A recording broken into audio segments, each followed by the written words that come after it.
A 2-year-old Honduran girl with her mother after being detained by U.S.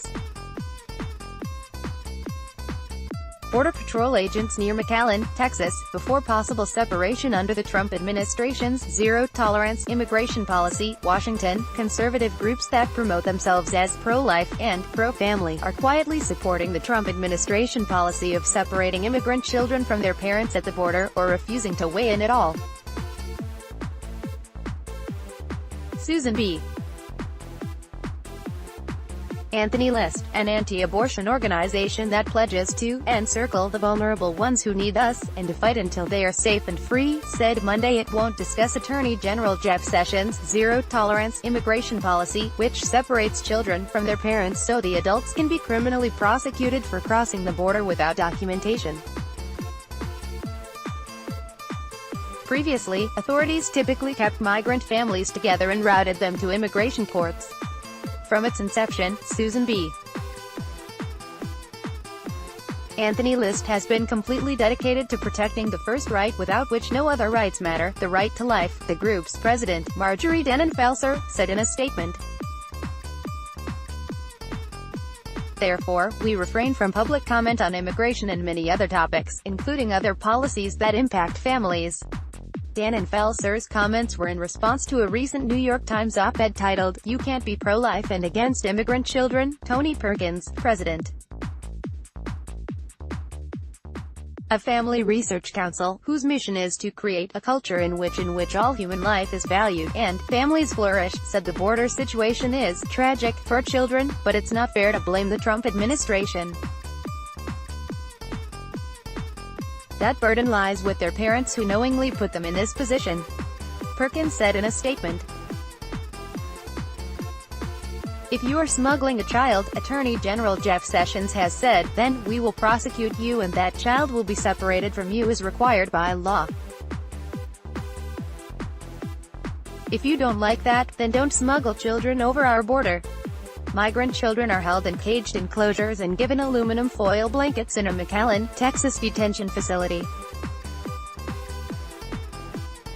But the Trump administration is entirely responsible for its policy of separating families at the border.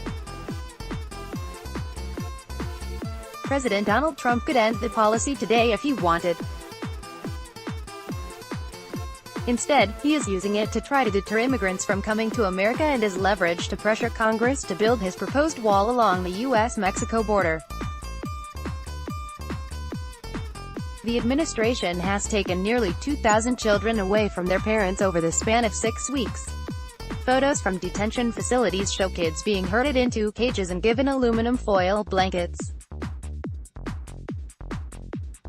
An audio from one facility, obtained by ProPublica, features kids crying out for their parents as a U.S. Border Patrol agent jokes about an orchestra of wailing children. Jim Daly, president of Focus on the Family, an organization that bills itself as a global Christian ministry dedicated to helping families thrive, acknowledged that it can be harmful and traumatic to take a child away from parents. But he lamented that people upset about the border crisis aren't as upset about other ills faced by families.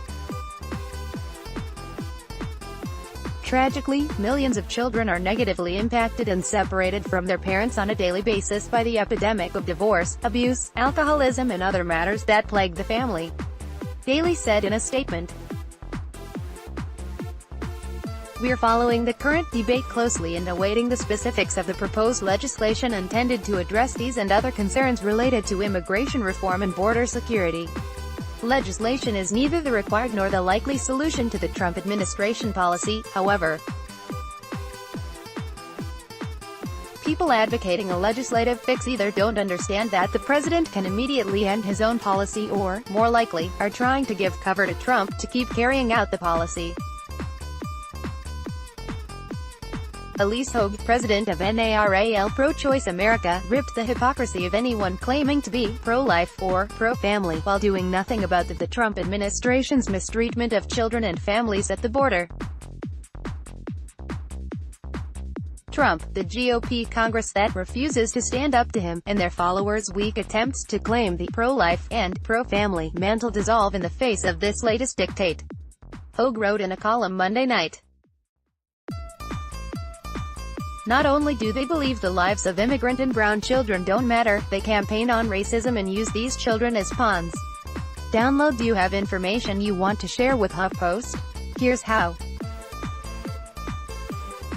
Photo gallery: immigrant families at the U.S.-Mexico border.